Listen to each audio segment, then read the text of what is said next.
Boom, boom, boom.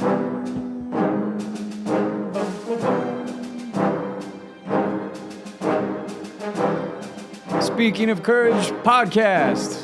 What's up, everybody? How you doing, Chase? Good, man. Just a little cold. You're freezing, huh? I'm always free. You got a t-shirt on. I got a jacket and a sweatshirt. I just noticed that. I don't do so bad in the cold, man, but the hot kills me. I've just been out all day, and I've been getting colder, I guess, progressively. Yeah, where you went to swap meet. Started the swap meet, yeah. What are you looking for at these places? This kind of stuff? Military kind of stuff, yeah. How lucky are you with it? I mean, what is the percentage that you actually Not find that something? good. You got to look a lot to What's find the best thing anything. you've ever found at a swap meet? World War I Distinguished Service Cross that I was able to identify to a soldier. Wow. Yeah. So you actually found it. How does that end up at a swap meet? I don't know. I imagine it American Legion or something sold it off, or maybe I don't know. But the guy was from Ohio, so it How ended did you up find at his name? It was numbered on the side, and I was able to. There's a certain numbers that are unregistered, and other ones are. So I just got lucky, basically. Dude, did the guy know what he had? No, well, it was two ladies, and they told me that it was the Medal of Honor, and I said okay. But it was a Distinguished Service Cross, which is second to the Dude, Medal of what Honor. was your heart doing when you find it? Yeah, it was a pretty good one. Was Yeah, it? I've had some other good finds too, but that one was the San Bernardino flea market there too, so it was kind of Where was funny. the guy from? Ohio? Ohio, I think, if I remember Wow, correctly. I wonder how the hell... Isn't that funny, dude? Who knows Like how anything gets anywhere, man. his action and it ends up at a swap meet. Yeah. Wow. Man. That's crazy. I think that's my best find. Yeah. That's pretty badass. Yeah, I've had some other good stuff, but I think that's my best So find. did you think that it was real immediately? Yeah, or you can knew? tell. I buy enough to know the difference, yeah. That's crazy. So where are we headed today, man? All right, we're doing World War II. We're actually going back to Iwo Jima, if you remember the Jack Lucas episode. So you kind that of the got black a little bit sand? of a background. Exactly. Yeah. Yeah, Sulphur Island. Yeah. That's miserable volcanic island with it basically smells like rotten eggs. There's really nothing living there other than cockroaches and flies and things like that. So it's a miserable place. Man, the black sand of Iwo Jima? Yeah. Man. All right. What's our guy's name today? This is going to be George Wahlen, and this is a recommendation from one of my friends who is on Facebook. Friend of mine, he's military collector as well. He's also an Iraq War veteran. David Wheelwright, appreciate the suggestion. David Wheelwright. Shout out to you, man. He's also from Utah, which is why I got my Utah hat on here. So look at the cohesion. I was born in Utah. Were you really? Proud of that. Yeah. I didn't from know Salt Lake that. City. Yeah. I thought you were Mentone born and bred. No, man, I was born in You're Utah. a transplant. Yeah. If the last episode, the interview, if you looked at the pictures of me and Kyle, I have a University of Utah sweater and hat on and all those. Oh, wow. My dad went to the University of Utah as well. You are so big on roots, bro. It's crazy. Yep. It's, Utah and Mentone. So I switched from my Mentone hat to Utah today because our honoree, our Medal of Honor recipient, George Wahlen's from Utah. Okay, so he's born in Utah. When is this? Yep. So August 8, 1924, George Wahlen's born in Utah. So we got another, your typical young kid Depression era. He's born right outside of Ogden, what I think it was Fairmont, Utah. Right. Or Fairmont, Utah, which is kind of like the unincorporated area of Ogden. Yeah. Real poor upbringing. When he was born, they didn't have any doctor for his birth. It was just kind of the family and members and things. Those women that had given birth before and been through the childbirth were there to assist in the birth. So it was that kind of lifestyle. Just that alone lifestyle. is terrifying. Yeah. Because, man, both of my kids and my wife would be dead if we were in that case. Same with my first daughter. Yeah. 100%. Yep. And that's why the mortality rate used to be so high for childbirth when there wasn't people around. It was just the midwives. Oh, it was a really high? Yeah. Oh, wow. Yeah. A lot of times when you hear, and the average age of death was 35. That didn't mean everyone was dying at 35. They just brought the average down. Yeah, the average was so far down because people would have 8 kids and only 4 would live to adulthood, Man, that's crazy. So he's affected heavily by the Depression, obviously. Yeah, so they were pretty poor. His dad actually lost their fortune in the Depression. He's one of those that ended up putting money in jars and never trusting the banks again type of things. But they were farming type people, so they were able to get some little land and live outside of Ogden and live going back and forth to his grandmother's house. And One of these families that were able to live off of their plot of land. Correct. Somewhat. So they did okay. Everybody struggled, but again, when everybody's struggling, you kind of don't realize you're struggling. And that early Utah. Imagine upbringing. the pressure of that, like being a guy that's farming your land for survival. Right. Man, the pressure on those harvests and everything would be heavy, man. Well, during the Depression, in addition to all the suicides and all that, there was what was called basically walkaways, where men would just abandon their families. They would just wake up one morning and they would just walk off, and then mom can't walk away, so mom has to raise the kids. But that's what happened with Audie Murphy. His dad just turned and walked away one day and never came back. Damn. So So he's raised in is this a military town? Or? No, Ogden, well, no, I would definitely not say so. I mean, Salt Lake later, you know, we had Fort Douglas and things in Utah where there, World War II, a lot of things became military, but he didn't really have any upbringing that would have guided him towards that. Right. When he was 17 years old or around that, he actually dropped out of high school to go to a school they had at the university to become like an airplane mechanic, basically. Okay. So he dropped out of high school. He started going to study how to be a mechanic. To, you know, it's a good job. War's on the horizon, but it wasn't this overtly patriotic thing. It was a good technical skill. Yeah. So the day he was actually supposed to show up for school was December 7th, 1941. Which Pearl Harbor, yeah. So he actually missed a lot of the buzz and the things going on because he was out looking for an apartment and didn't realize it until the next day on December 8th when he got settled in, and then they realized what had happened and how big of a thing it was, you know. So by then, what do you compare that to at that point? Like if you're living in Utah in the sticks, Pearl Harbor happens. Is that the biggest news you've ever heard in your life? I think it doesn't matter where you live in at that point. Yeah, our worldwide probably country had been attacked. Well, worldwide they had other things going on, but in the United States we had never been really attacked on our own soil by a foreign invader in anybody's lifetime. You know? So that was the big news. I mean, if it's bigger than anything that's happened now, it's bigger than 9/11. Or bigger than anything like that. That's obviously the closest thing we can compare it to. So people had the fear going. Oh yeah, absolutely. The motivation so like we talked about in previous episodes, when the Japanese attacked Pearl Harbor, we didn't know they were going to stop there. We didn't know if they were going to attack the West Coast. We didn't know how far they were going to get in. There was reports of that too, right? Correct. They attacked. They had submarine attacks. They invaded Alaska, the Aleutian Islands, the I didn't know that. campaign. Yeah, we fought in Alaska, the Aleutians. They invaded Guam. They invaded the Philippines, all our other American territories. Right at Pearl Harbor? Yeah, or? December 7th, December 8th, just one after another. They were hitting all over the place. So who knew when they were going to come to the West Coast? And where are they going to stop, and what are we going to stop them with? They didn't really have a lot to stop them with. Another thing with those people living, like you said, suicide rates high, people are walking away, people don't have a purpose. Yeah. And then all of a sudden, boom, it's this will give me something. Purpose. Right. Yeah, and that's kind of makes sense now. It galvanized the nation. And again, we talked about in previous episodes, there was a lot of people that wanted to fight and, were supporting, watching what was going on in Europe and wanting to get in the fight. And there was an equal amount of people that were saying we need to stay out of it, that isolationist idea of we fought their war before, let Europe do its own thing. That's not our problem. When Pearl Harbor happened, there was no more doubt on it. There was everybody was galvanized. Yeah, let's go smash the Japanese and get revenge for what they did.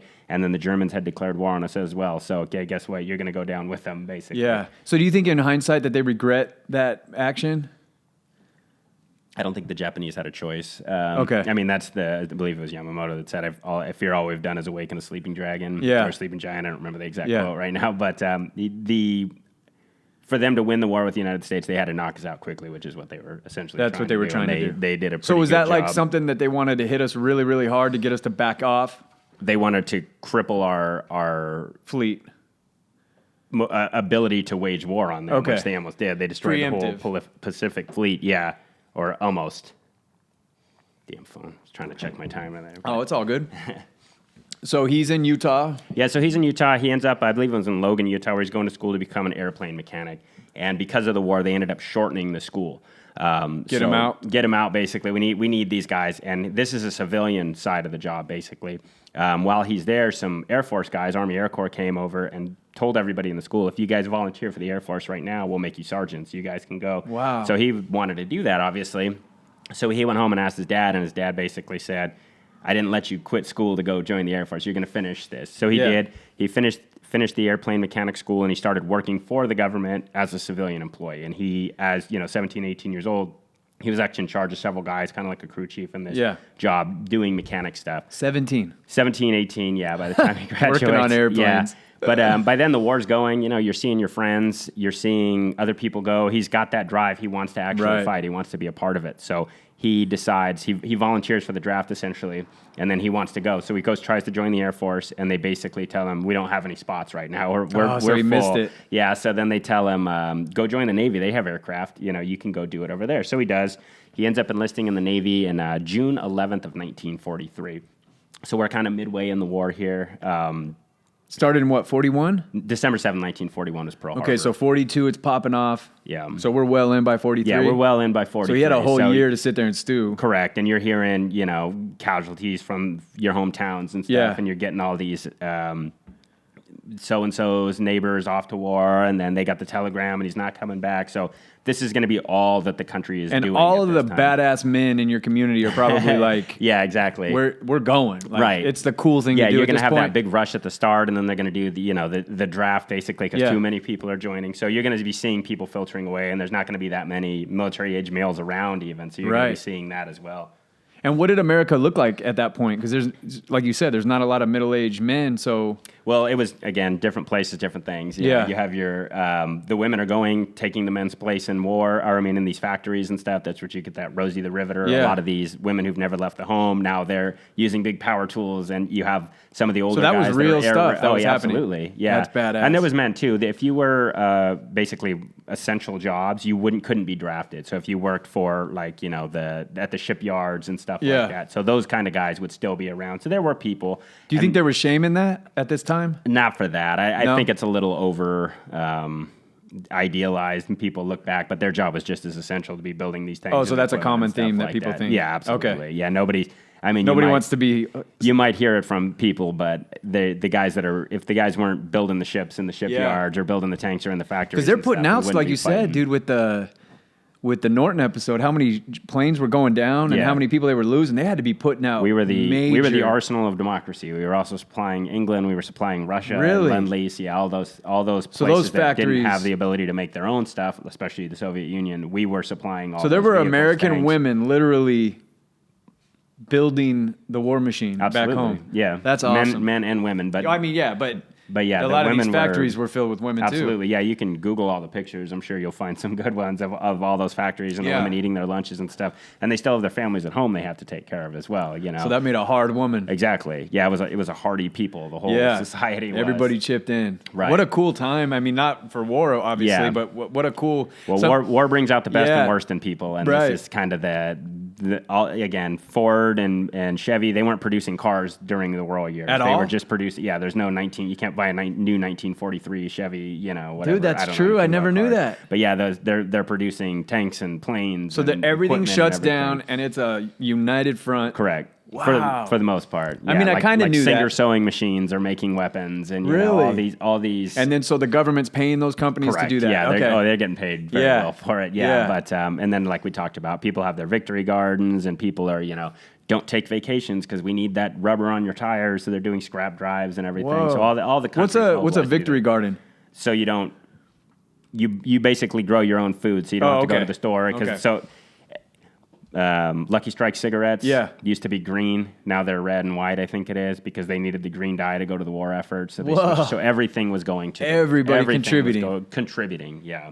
That is a cool thing. Yeah, so this is the environment that George is going into the Navy in, right? So George joins the Navy with the idea of becoming an airplane mechanic, basically. He's got, schooling. He's got his education in it. He's got experience. He's led guys doing this already. So he joins the Navy. He goes to boot camp in San Diego. Get on a train, you go to Salt Lake, and then you take that train across to San Diego. Again, a lot of these guys had never even left their homes before. Right. So they're seeing the world, and you're seeing every stop you get on, there's going to be troops getting on and troops getting off. There's going to be soldiers and Marines who have been in combat in their home. You're just seeing that at all these stops. So he gets to San Diego. He has an 8-week boot camp, just like all the other boot camps you see in the movies and stuff. Unfortunately for George, he's terrible at marching. So while everybody else gets to go to sleep and rest, he has to just march around all night until he can learn his lefts and his rights. And really, it's that bad? Yeah, so people are bad at marching? You'd be bad at marching. Yeah. And no, it's some people are good at it, some people are not. So it's actually a skill. Oh yeah, absolutely. Really? Marching isn't just walking straight. It's left face, right. You have to do the facing movements properly. So you get mixed up with the... and you have to be able to do it on, square your corners and stuff like that.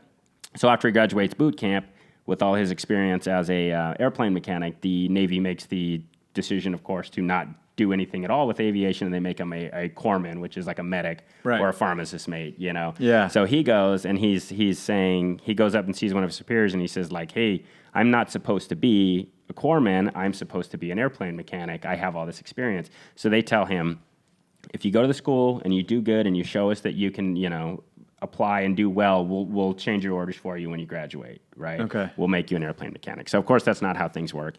He goes and he studies his ass off. He does the best he can. Yeah. He makes the top 10% of his class, and then he goes and he says, look, I did what you told me. And then they pretty much tell him, well, look how good of a corpsman you are. We can't let someone like you. So it's just to pacify him in the time. Right, basically. So he ends up being there's pharmacist, maids, hospital apprentice, corpsman. I'm just going to refer to him as a corpsman for simplicity. That's medical. This, right? Yeah, it's in the Army and the Air Corps, you have medics. In the Marine Corps and the Navy, well, the Marines don't have their own. They use the Navy. They're called corpsmen. Okay. But at the time, they were called pharmacist, maids. And then, so nowadays they call it blue side and green side.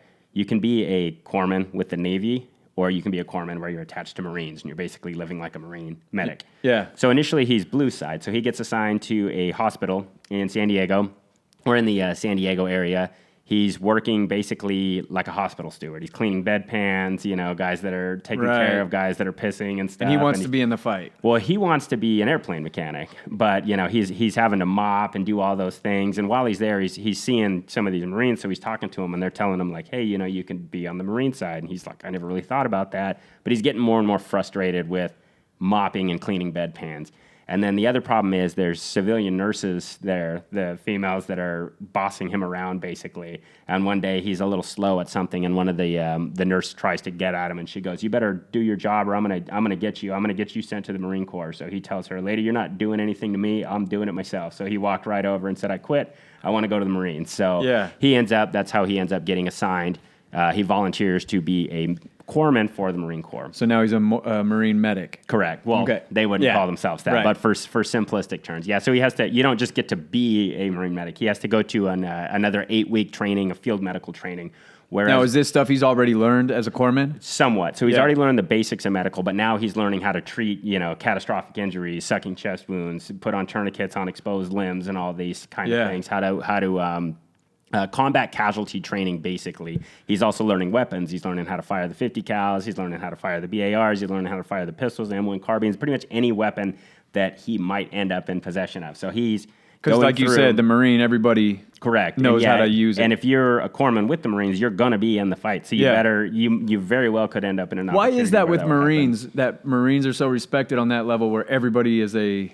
Well, that's what they're supposed to be. The Marines are a very small branch compared to the other branches, so they're able to do that. But everybody can get in the fight. The Marines are a department of the Navy, so their sole job is to be the fighting power of the Navy. So everybody that's in there, they better know how to use everything. You should be able to. Okay.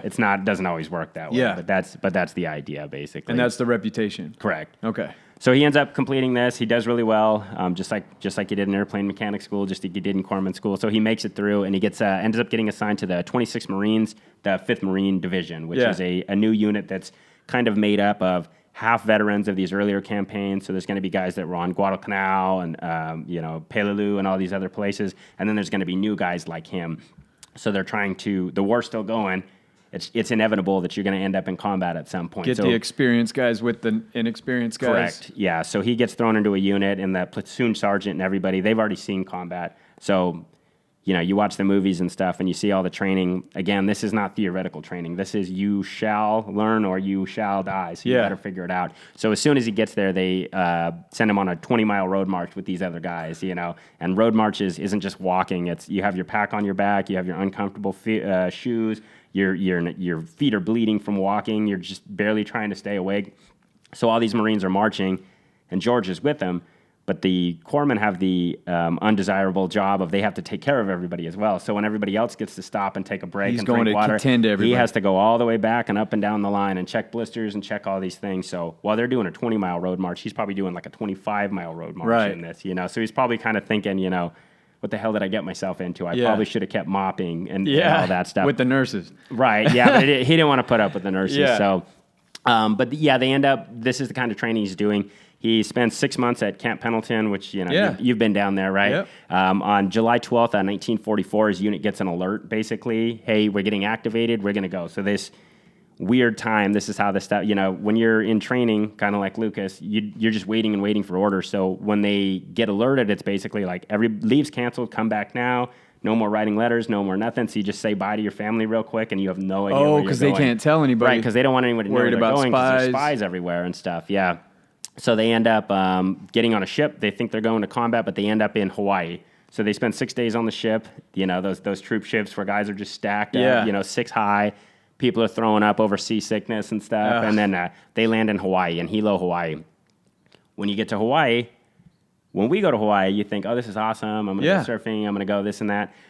In the military, when you go to Hawaii, you get to go train in the rain and sleep in the mud and just basically be miserable. Yeah, so he spends another 6 months in Hawaii. They're doing amphibious training, so the ships are docking, they're jumping off in the water, they're coming back. Every day there's rain, it's humid, it's just kind of like a tropical nightmare, basically. Yeah. They have to do road marches to the sea and then back. So again, all these blisters, all these things, and that he's having to tend to. And he's having to tend to all of this stuff. So there's no break, basically.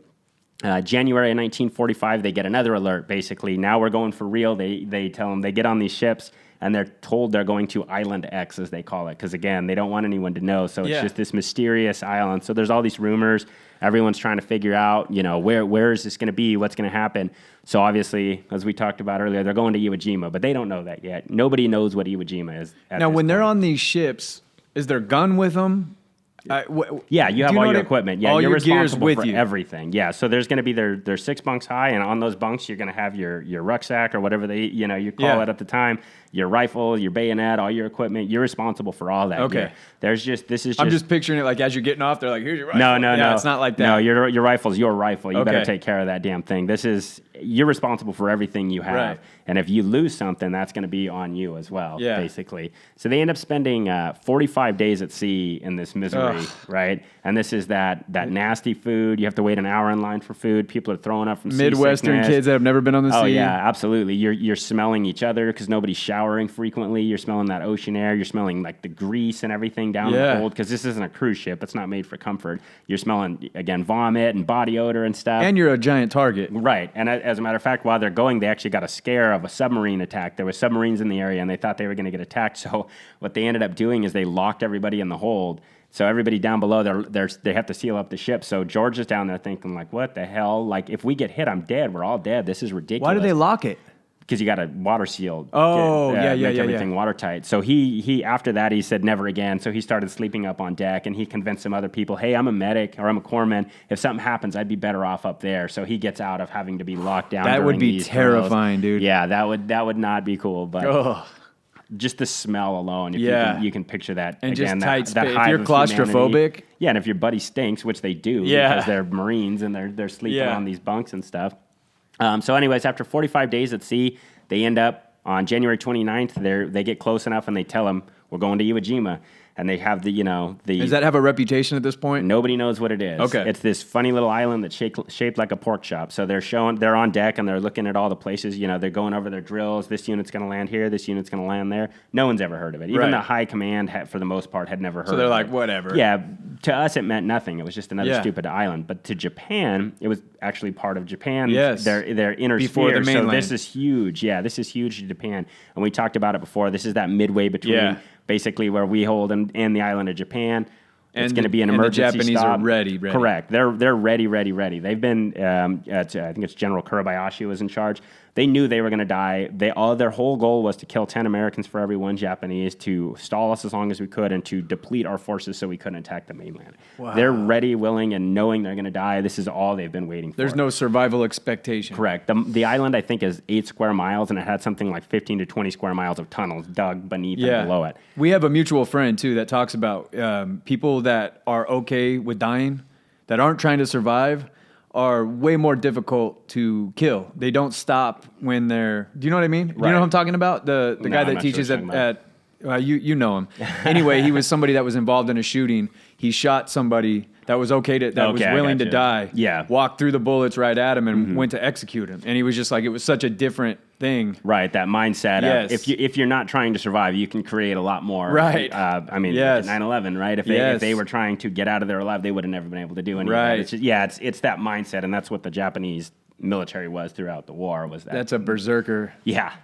That willingness to die is what made them so vicious and made them so, because you can set up your defenses and you can set up your perimeter. Of course, they're not going to come through here because but if they don't care and they just send wave after wave after wave, it's something very. The expectation of survival is what you think is happening in battle. Like they want to survive. Right. But if they don't. By this point in the war, we were pretty well aware of that. Yeah. So you remember the Jack Lucas episode? Yep. We talked about a lot of Iwo Jima. So this is where George is going to be. February 19th was D-Day for Iwo Jima. Yep. His unit was supposed to be held in reserve. So they're on the ships, they're woke up at 3 a.m. They get their last meal, kind of that steak and eggs for breakfast. And then they're on the ship kind of watching. So they're watching all these other Marines go out. They're seeing the shelling. The Marines requested 10 days of shelling to shell the island. The Navy gave them 3 because they said they didn't have enough, basically, munitions, and they wanted to save that for the main island. So for those 3 days before that 3 o'clock in the morning, that island's just getting bombed. Correct. Just the Navy's pumping everything they have into this island, trying to kill anything. So are they just watching that? So all the troops are watching it. Obviously, you can't sleep, so you're seeing it, and you're hearing it, and you're seeing this awesome display of firepower. And you can't think that anyone's alive after that. Well, most of the new guys would, they're for sure thinking, nobody's going to survive that. Some of the veterans would know, hey, we've been through this before, and there's plenty of those guys still going to be there when we get there. What a trip to see that, and then hear it, and to watch all the troop ships going away from the bigger ship, those amphibious vehicles and everything are going off. So George is watching that, and again, George prayed for the first time in his life. He said he really, really prayed, but he was terrified, but he wasn't terrified of dying, and he wasn't terrified of getting injured. He was terrified that he was going to let his guys down, because he knows that he's in charge of all these guys, right? If their job is to fight and to kill, his job is to save them, and that's infinitely harder at this point. So is he going up with his rifle? He doesn't have a rifle. So his job, so then the corpsmen, what they're supposed to do is they have their medic packs, they'll have a pistol on them generally, and they're running along with them. So when we were fighting the Japanese, and specifically on Iwo Jima, he had no markings on him. So whereas, in Europe, you might see the red crosses. So there was that idea of, hey, don't shoot him. The Japanese knew if you kill a corpsman, you're killing 10 Marines. Yeah, so he wouldn't carry anything on him. Yeah, that would identify him as a corpsman. So you're way worse shape than any other fighter. Yeah, exactly, because you're a giant target. If they can kill you, they're going to kill anybody that needs assistance as well. So you're a huge target, and you don't have the same means to defend yourself. Damn, that is a very vulnerable And position. as what is he, 21 years old-ish right now, 2021, and right? He's got to stay alive responsibility to help his guys. Right. Oh, man. Yeah, so when they, like I said, they were supposed to be held in reserve. They're watching all these troops land ashore, and it went so bad. The Japanese, when the troops first landed, the Marines started marching on. They thought, hey, maybe that Navy bombardment actually did something, because the Japanese let them come inland. They let them come inland, and when they started getting in, they opened up from all these secret places, and they opened the big guns, and there were so many dead men and destroyed equipment on the beach that we weren't able to land anybody else. So it went from, hey, you're in reserve, you can guys hang out on the deck, to, okay, everybody go. And you have to know that if you're supposed to be held in reserve and it's noon by now and you're being told, hey, we need to go. Shit's not going good. That means they've lost enough people that they need the reserve forces already on the first day by noon. So that's pretty bad. So what's going through their head as they're paddling, or not paddling, imagine, as they're... Man. I imagine the veterans know, what they're getting into, and they're probably those boats from Saving Private Ryan? Similar to the Higgins boats. Similar. The Marines have their amphibious vehicles and stuff. It's kind of going to be floating. You're going to have your coxswain driving the boat, the sailor that's in the back. Some of them have guns on the front. Some of them have the ramps. As a matter of fact, while they're going to the shore, he said everybody was looking up and trying to watch and see the island, and artillery shell from the Japanese hit so close that everybody kind of put their head down and had to stay down the rest of the way because it was that close. Even as these ships are coming in, I shouldn't call them ships, even as these crafts are coming in, they're getting hit as well, and guys are getting shot and guys are getting killed in the crafts. That had to be terrifying. Yeah, you can't think of much worse. Saving Private Ryan is a movie, but they did a great job on that, just kind of showing that tenseness, feeling and guys throwing in that up, moment. and then and again, they actually, when they got in their landing craft, they didn't go straight to shore. They had to circle around. So for a long period of time, they're circling in the ocean, find a way, because there was nowhere to get on the beach, because there was so much debris and dead Marines and dead equipment and destroyed vehicles and stuff. So you can imagine how bad that would be, right? Who's the general? Smith was one of the generals. I'm not sure which the other. And they're just sending waves. Well, they have. This is all part of the plan. They knew they were going to have these massive casualties. So when they actually do make it up and they land, they found a kind of a calm spot to land, essentially. So they get on the ground. They start moving in, and that's when you're feeling every step you take is into this deep, deep sand. If you've ever tried to run at the beach, it's like awful. That, but worse. So that fatiguing. Caps are burning. Right. You're terrified, dude. Your hands are shaking. There's dead bodies everywhere, and you're looking around, and you're in this reality of war, and it's deafening because you're hearing the artillery, and you're hearing the mortars, and you're hearing our guns, and the Navy's still firing, and everything's going on. And you don't know the ultimate objective, really. You're just trying to get there. They have their small plan, but the plan's gone at this point anyways. And you just imagine your hands, being in you remember how when you were about to get in a fight, or right after you got that's that adrenaline dump. You're shaking. Oh, I can only imagine what that would have been. And now imagine if you're a Marine, your job is to kill and stay alive. If you're the corpsman, though, you have to be looking out for everybody there. And you don't have to be you Johnny don't have on a the spot. rifle. Well, he has a pistol. At one point, he had a rifle, I think, but he gave it back. Yeah. But while he's there, he's next to his lieutenant, and one of a young Marine runs up and he tells either the NCO or the officer, "Sir, I lost my rifle. I lost it coming in." And he tells him, "There's plenty of dead Marines around. Go find one." So George watches as he runs over and he sees a Marine that looks like he's laying there, and he grabs the Marine and he turns him over and he's dead. He's shot right between the eyes, and he takes his rifle. So this is, within 5 minutes of getting there. Never seen anything like this. No one's ever seen anything like this. Right. So the shock of that alone. Yeah, right this there. is just like a hellscape. This is, you're either going to go into shock from this alone, Yeah. or you're going to survive. Well, you think about the basically. You McKinney gotta fight. episode, you know, with the gunner that just froze. Right. You're going to have a lot of those guys. Yeah, well, on Iwo, there was extensive amount of combat fatigue and people breaking down because of this kind of stuff. So are there people just laying in a hole crying? Absolutely. Guys are stuck on the beach. People are having to grab them by the shirt collar and try to move them forward and say, we need to get off this beach because the shells are coming in, and who in their right mind would get up and go? I mean, you don't survive to adulthood by walking into traffic. Everything that you've been taught and that and that you feel is trying to keep you alive, and this is the antithesis of that. I went skydiving one time, dude. Yeah. A weird thing, but you're got a guy attached to you, and it comes time to jump, right? And you're going toward the door. You paid for this, right? And your feet are doing the. Yeah. Even though you know that you came there to do it, so you're right. Like a dog over water. Yes. Your body has its natural thing. Like, no, this is not what we're doing. So you have to overcome that somehow. Yeah. So every step would be just left, right, trying to will yourself forward almost on this. And these guys, as soon as they land, they're pinned down for an hour. They're pinned down by machine guns. They're pinned down by mortar fire. They're pinned down by rifles, grenades, all these hidden positions. And you're not seeing the enemy. You're seeing little openings in the black sand. You're seeing giant openings up on the caverns and the caves and stuff. Japanese had miles and miles of tunnels, but they also had just little the trash can sized drums. The Japanese soldiers, they knew they were going to die before the battle. Before we landed, they would just go sit in there. They'd cover it with sand at an angle. They'd have their food for a couple days, and they're just ready to die. So there's nothing in there, but those are all over the island. Just pop How out? do you root those out? Yeah, but they wait till several of you pass, and then they pop out behind you and try to kill a couple of you, or try to kill the corpsman, or whatever. So you have to try to figure out what's in front of you while trying to kill this guy behind you. It just creates confusion. Yeah, so we're trying to counter that by blowing everything up and by having the tractors and the CBs are pushing things in with their bulldozers and stuff. This is just chaos, just pure chaos in the most miserable conditions. And then you make it up the beach, and you go, well, now what? What am I supposed to do? Right? What There's are you supposed nothing to but do? black sand ahead of you, and you're just so where do you go? Forward. Right. What if you do make it miraculously? You make it to the top. Where are you going? Just try to survive till night, and then try it again in the morning, basically. What the hell? Yeah. So this is where George and all these other young Marines, sailors, and airmen are. You're smelling the fire. It smells like ears rotten are eggs. ringing. It smells like rotten eggs. There's dead everywhere. Every direction you look, there's dead or dying. There's people screaming. There's artillery going off. Yeah. Again, there's mortars. There's machine guns going both ways.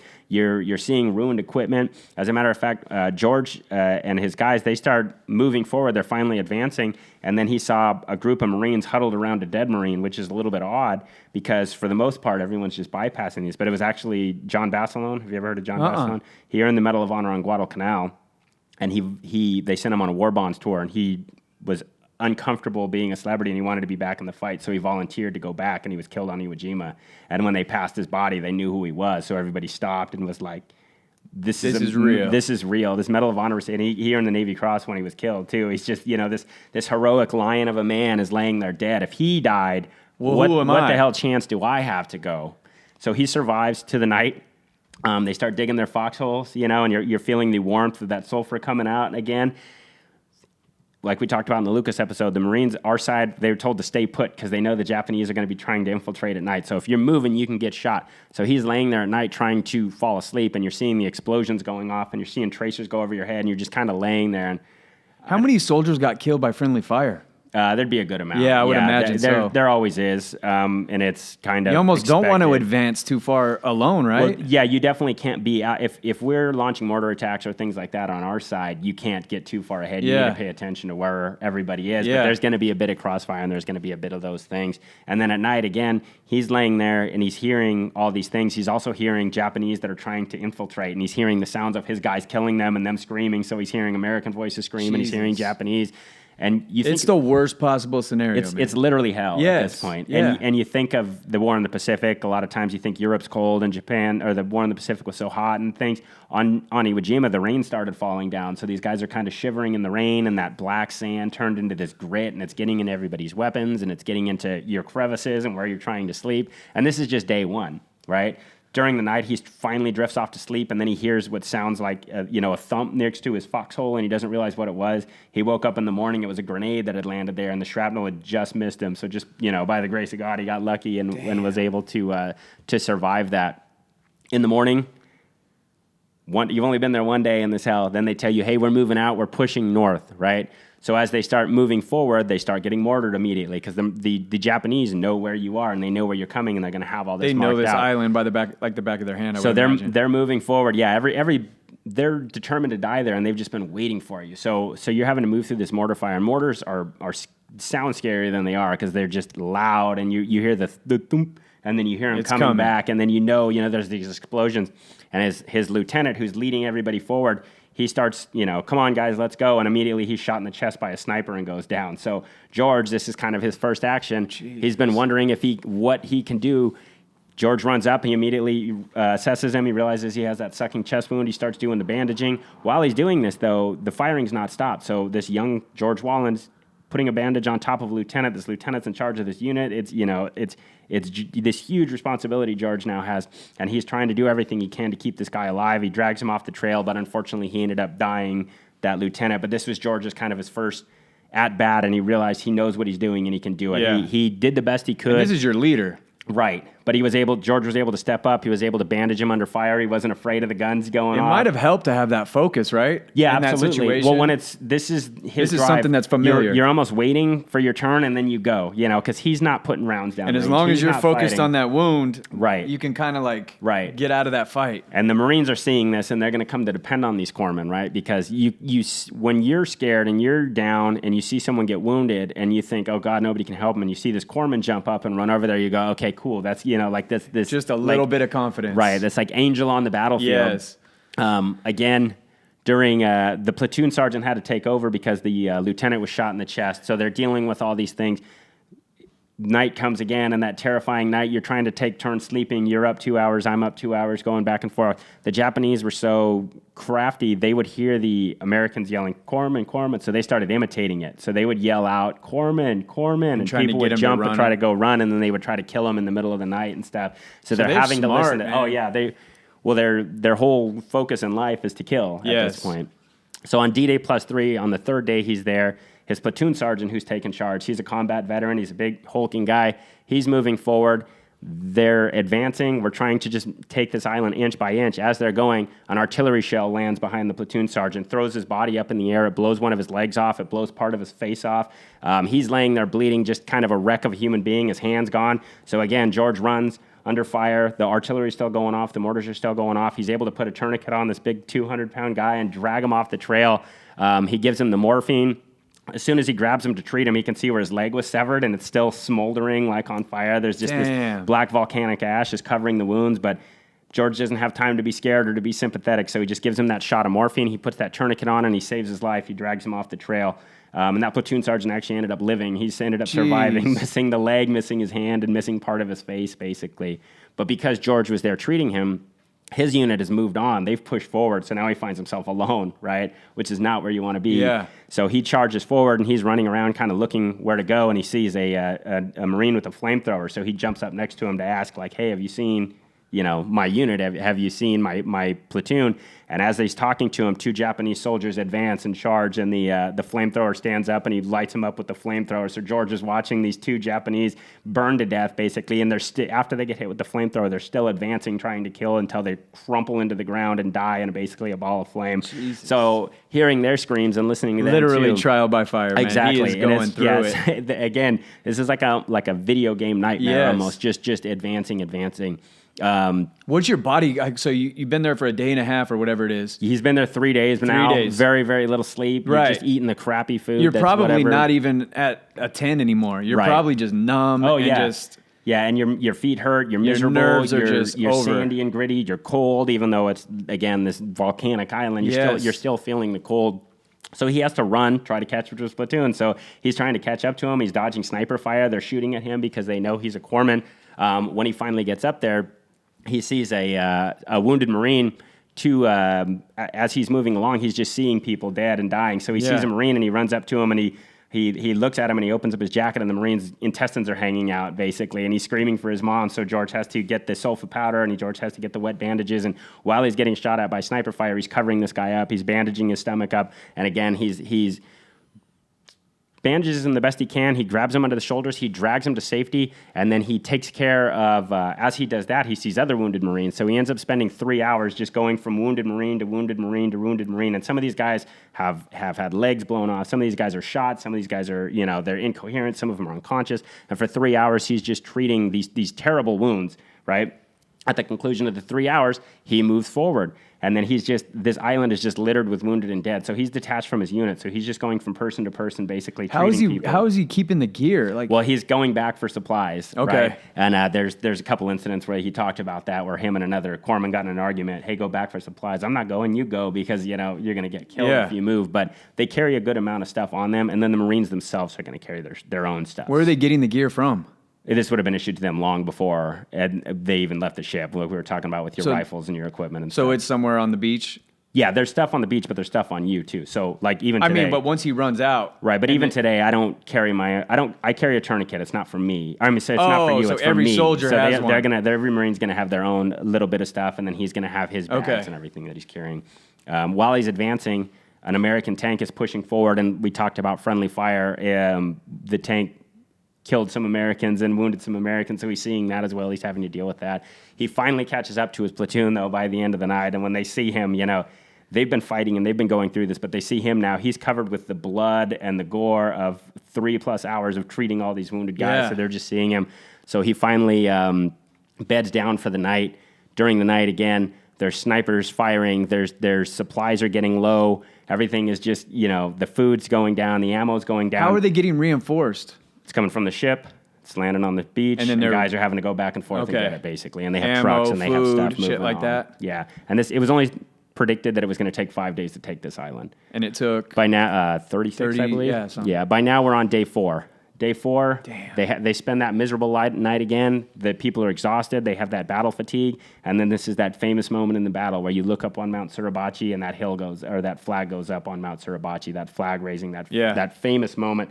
So that's going to be just a morale booster. But again, we didn't win the island. We're just 4 days in when they're seeing that flag go up. But that's just like a badass morale booster. Right. And for the flip side, the Japanese started leaving their spider holes and attacking, because there's never been a foreign flag flown on this island. This is the interior ring of the Japan home island defense. So the Japanese people are probably thinking, oh shit, they took it. Exactly. So they became reckless and went out and just started rampaging, basically. Because if I survive, I'm not loyal to my country. Correct. Because they're supposed to die. So now it's time to go. Yeah. Oh shit. So I bet it got hairy after that. Right. So of those 30+ guys that actually raised that flag, I think something like 26 of them were wounded and killed, didn't even make it off the island. This was not by any means the end of anything. This was just the beginning. Things were just getting worse. So what was the motivation for that flag raising? I mean, was there a story about it? We took the high ground, basically, so we can stop.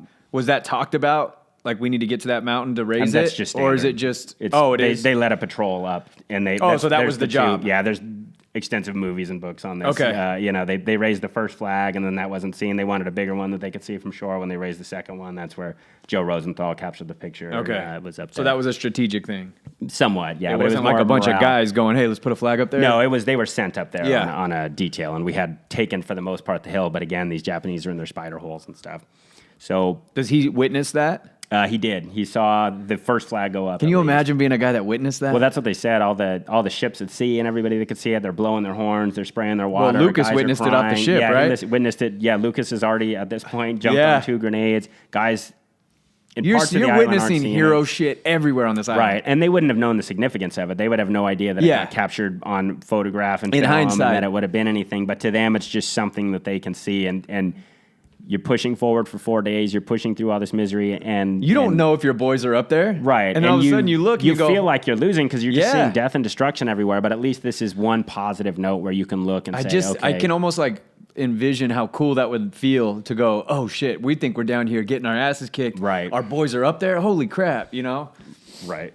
So day after day, all these Marines and all these Navy corpsmen and all these guys that are on the island, they're just dealing with this. This is just becoming their reality. Yeah. So again, guys are breaking down mentally. Guys are getting pulled bet. off the line. Yeah. So just day after day. So after D+7, he's been there 7 days now. They tell them, we're going to attack in the morning, basically. We're going to push forward. We've been getting bogged down. So they do. They make their attack. His platoon, his unit moves. They make it 50 yards. It takes them 2 hours to move 50 yards in the sand. And this is their big attack, right? 50 yards is half a football field. During a fight? Correct. It takes them 2 hours to even get that far. During this time, they're getting supported again by those Navy shelling, the Marine rocket trucks, and artillery support. So we're firing everything we have, but these Japanese are in tunnels. So you shoot them and they go down, and then they pop up behind you. So they're just moving forward, and they're just getting more and more and more attacked. While he's out there, he hears somebody yells, "Corpsman, we need a corpsman." There was second platoon, 14 Marines were wounded by a mortar. A mortar landed basically directly on them. And that's shrapnel? Shrapnel, pieces of metal, the chunks of whatever's in the ground that gets thrown up, but it can, again, tear limbs off, tear bodies apart. So while the enemy is firing machine gun fire and all the good smart Marines are in their holes, laying down fire, George has to get up and crawl on his elbows. George is crawling on his knees, so he crawls forward and he treats these 14 guys. As soon as he gets to them, he's seeing guys missing legs, guys missing arms, guys that are unconscious, guys that are screaming. So he starts immediately, applying that giving that morphine and applying those tourniquets. He crawls from one guy to the next, and he realizes it's his best friend that he used to go home on leave with, and all these things. And he's laying there, and his intestines are out, and he's screaming, and he's dying. But George can't think of him as his friend at that time. He's just got to think of, I got to treat this casualty, and I got to get to the next one. So did his friend die? I believe he did, yeah. So he gives him that morphine. He moves on to the next guy. He ends up treating 14 guys by himself, right? And all these other Marines are watching it because they're trying to put down fire and trying to protect, but they're looking over and they're seeing this fearless young guy take care of their boys. For 14 guys, right? By the end of it, he was so exhausted, he just collapsed and he couldn't basically move because you think about 14 guys and you think about 14 wounds and you think about, like you talked about, where's the equipment and, you're moving your hands. And meanwhile, all this time, he's getting fired on by machine guns. Every time he moves, people are trying to hit him. Yeah, not only that, though. If you and I are in this foxhole in the fight and I see you get blown up. Right. My focus is like, shit, I got to take care of Chase. Right. And then you see this corpsman come. Right. And you're like, okay, cool. It's a relief. Now it's I can focus. You know? So for hours and hours and hours, he's doing this before he actually crawls back to his platoon. And then at night, again, they spend those miserable nights of you're up an hour and I'm up 2 hours or whatever that's going to be. While he's crawling back, he sees two wounded Marines, so he crawls through enemy fire again to get to him, and when he gets to him, he realizes they're both dead. So it's just kind of this, demoralizing. Life and death is just a thin line. He's on a trauma island. filter at this point. He's seeing everything that's bad. You couldn't make up anything worse than what he is going through right now. So he's trying to get back to his unit. He starts to crawl, and then the Japanese start throwing grenades at him because he's a target. So he looks just in time to see a grenade land right next to his face, and he tries to kind of flinch from it, but that grenade blows up and catches him right under his right eye. That he takes shrapnel in his face, and the concussion actually knocks him unconscious. So he's laying there unconscious, bleeding from the face, his eyes swollen, his face is swollen, and when he finally wakes up, he realizes, I'm alive, but I'm real bad off. I'm out in the open. Yeah. I'm by myself. I'm bleeding. So he takes out his gear and he just starts bandaging himself up. He starts wrapping that bandage around. He's got to get back to aid, though, because you don't know how bad you're going to be. Yeah. Right? You don't know if you got shrapnel in your brain. You don't know how bad it is. So he starts to move back, but then he hears someone yelling, "Corpsman." So George doesn't think about himself anymore. So with his eye completely swollen shut, with his face bruised and battered, with all these days behind him. Imagine the ringing in your ears. He's probably deaf at this point because it landed right by his face. But he starts crawling towards this Marine because that Marine's life's more important than his life is at that point. So as he's crawling, he sees the Marine, he sees where he's at, and he sees an enemy position, and they keep throwing grenades, and they're landing too close to him, basically, to the Marine to get to him. So George yells down below to where other friendly Marines are, "Throw me some grenades." So they throw him grenades, and even though he's a corpsman, he decides to assault forward, and he's going to go attack this Japanese by himself. So even though he's wounded in the face, he starts crawling, and he gets into an advantageous position. He grabs the grenade, and he tries to pull the pin, and the pin completely pulls out of it. So the fuse is still stuck, but the ring is gone. So now he's got a live grenade in his hand with no pin. So he has to take his knife out and kind of pop the pin, and he's able to throw it into the hole. Before he does that, though, as he's crawling, grenades are hitting him, so he's getting hit in the legs with shrapnel, and he's just feeling this burning. He's got a live grenade in his hand. He's getting hit in the leg with the grenade shrapnel. He's been hit in the face, but he's able to toss that grenade in and kill the Japanese soldier that's in the tunnel. Damn. And then he crawls back and he treats the wounded Marine. Jesus. While he's treating the Marine, he's still being fired on. And these guys, again, he's wounded, but he's able to grab the guy and kind of drag him back to safety. So he's going to wounded Marine. He's dragging him back. He's getting him out of the line of fire. And then he's going on to the next one. After all this happened, he crawled back. He sees another wounded Marine who, again, is too heavy. He's trying to tell the Marine, hey, you need to crawl by yourself. But every time the Marine tries to crawl, he can't because his legs are broken from this artillery fire. So Jesus. George and another corpsman come up, and they're able to drag him off the trail. When they see how bad he is, they tell him, hey, you need to go back to the aid station. He goes back to the aid station, and they see his face, and they tell him, all right, you're done. You're basically out of the fight. You need to stay here. Yeah. And he tells them, no, I'm just here for supplies. So he gets his supplies, and he goes right back out into the fight. So after he's on the island for 11 days, the Japanese aren't in their fortified positions anymore. Now they're going through these caves. We're in these hasty positions. George and all these other guys. Now they're anywhere, but they're a little bit more exposed because these are just kind of like I said, hasty positions. Yeah. They've come out. So George is moving forward. Every time you move forward, a Japanese soldier will pop up. They'll fire at you with their rifle or their machine gun or their grenades or whatever that may be. George is going from wounded guy to wounded guy, everybody he sees. He's advancing. Somebody tells him, hey, there's a wounded Marine over there. So he goes to get him. He starts dragging him back under the arms, and an artillery shell or a mortar round hits directly behind George. George feels it like a sledgehammer to his back, and he just immediately hits the ground. He doesn't know what happened. He gets up, and he realizes his right arm is paralyzed, and he can't move his back. So he does his best to get that Marine off the trail, and then he dives down into a hole where there's another Marine, and he's afraid of how bad he is because he can't feel his arm, so he tells the Marine to take his shirt off for him. So the Marine takes his shirt off, and he says, you're all right, Doc, you just took a chunk of flesh out of your back. So now his face is swollen from the grenade, and now he's had a shrapnel in his back. He's able to get his arm working again, but he's literally missing a chunk of flesh from his back, so he has the Marine, he tells him what to do, basically. Pour this on my back, give me this, give me that, and he has him bandage him up. That's on day 11.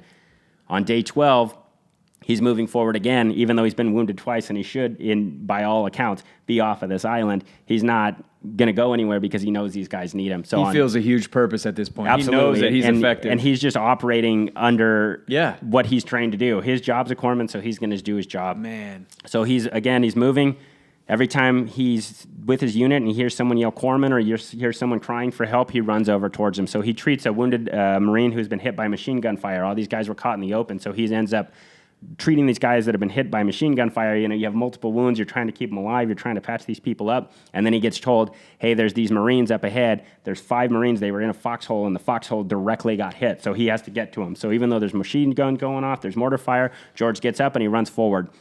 As he's running, another mortar and artillery piece hits directly behind him.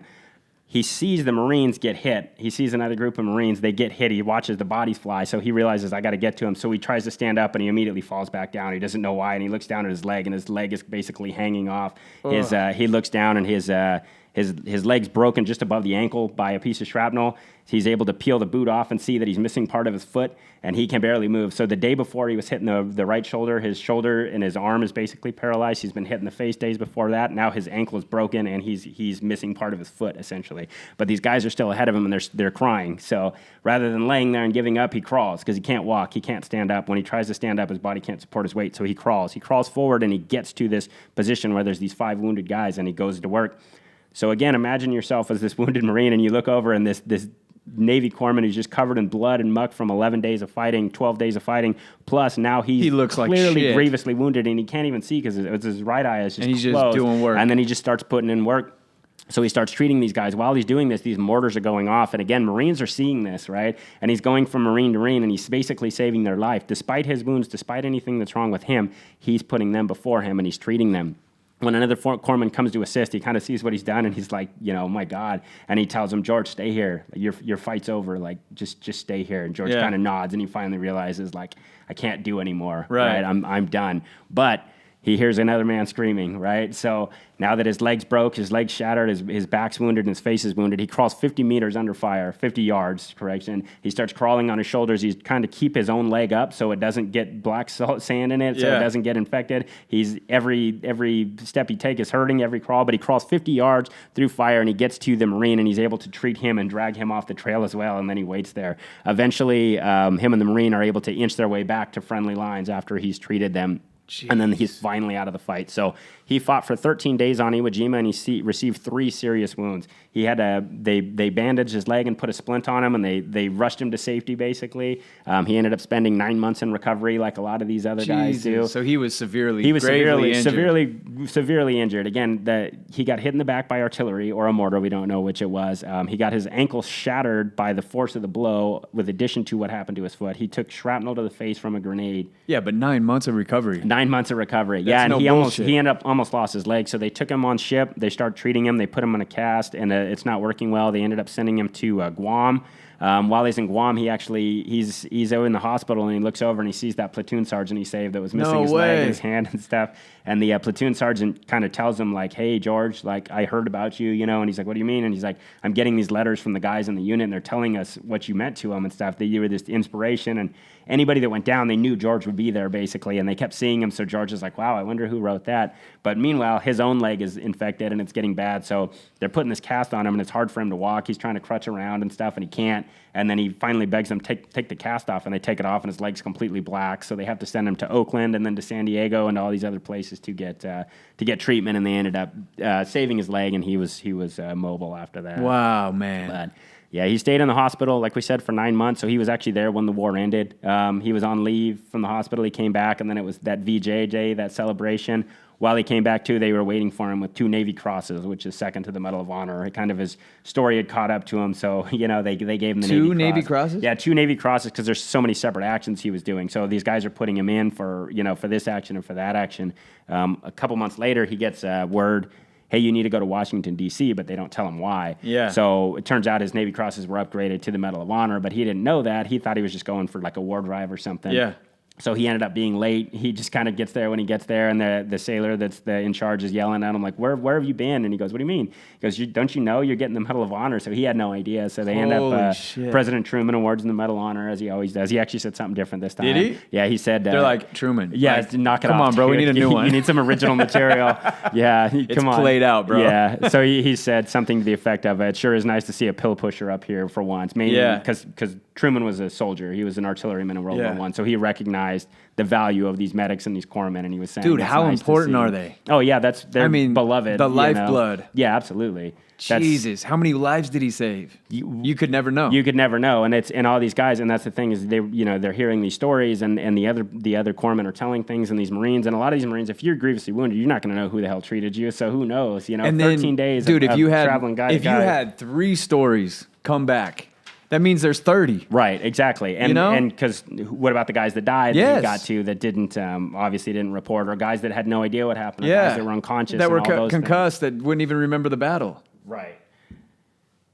Go ahead and read a citation. Yeah, here, let's just so do that. we have a little bit of it. Okay, so for conspicuous gallantry and intrepidity at the risk of his life, above and beyond the call of duty while serving as a medical corpsman with Company F, 2nd Battalion, 26th Marines, 5th Marine Division during actions against Japanese forces on Iwo Jima on 3 March 1945.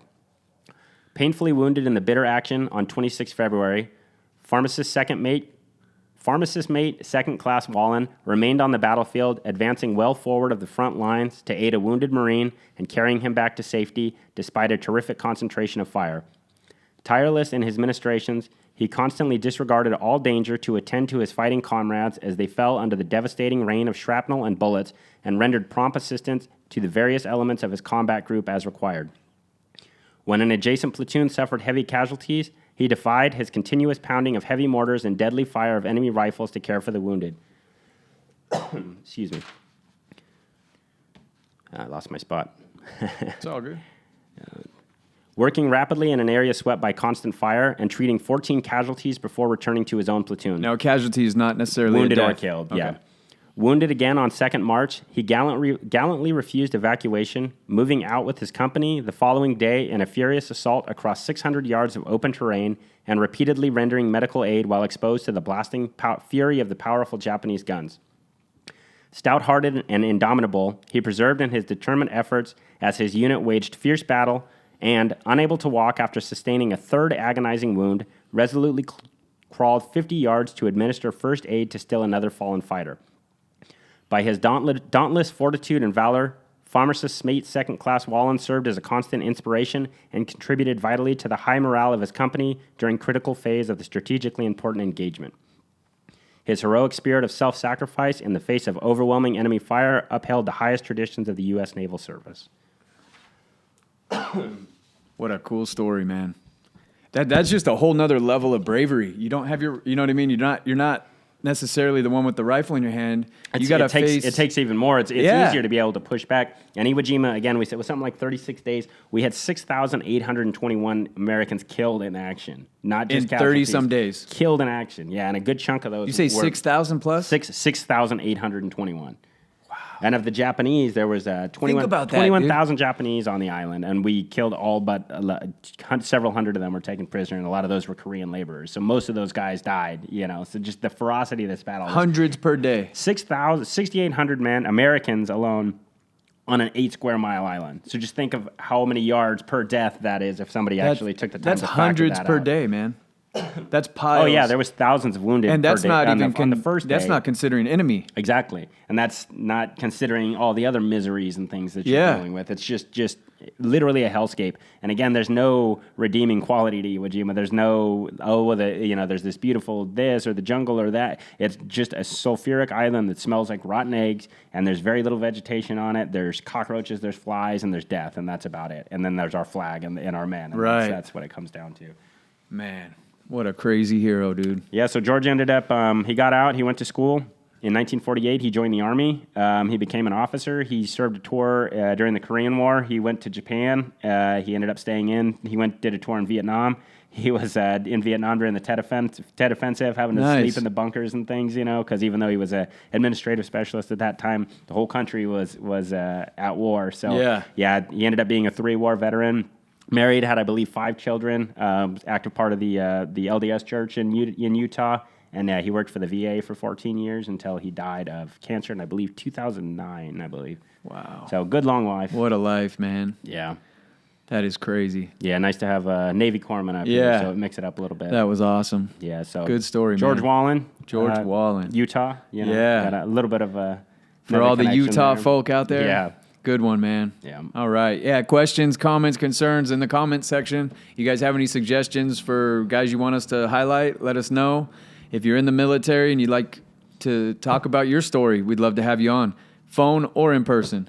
You got anything else, bud? Nope, that's it. Thanks All right, for listening. We'll see you next week. Thanks for listening, guys.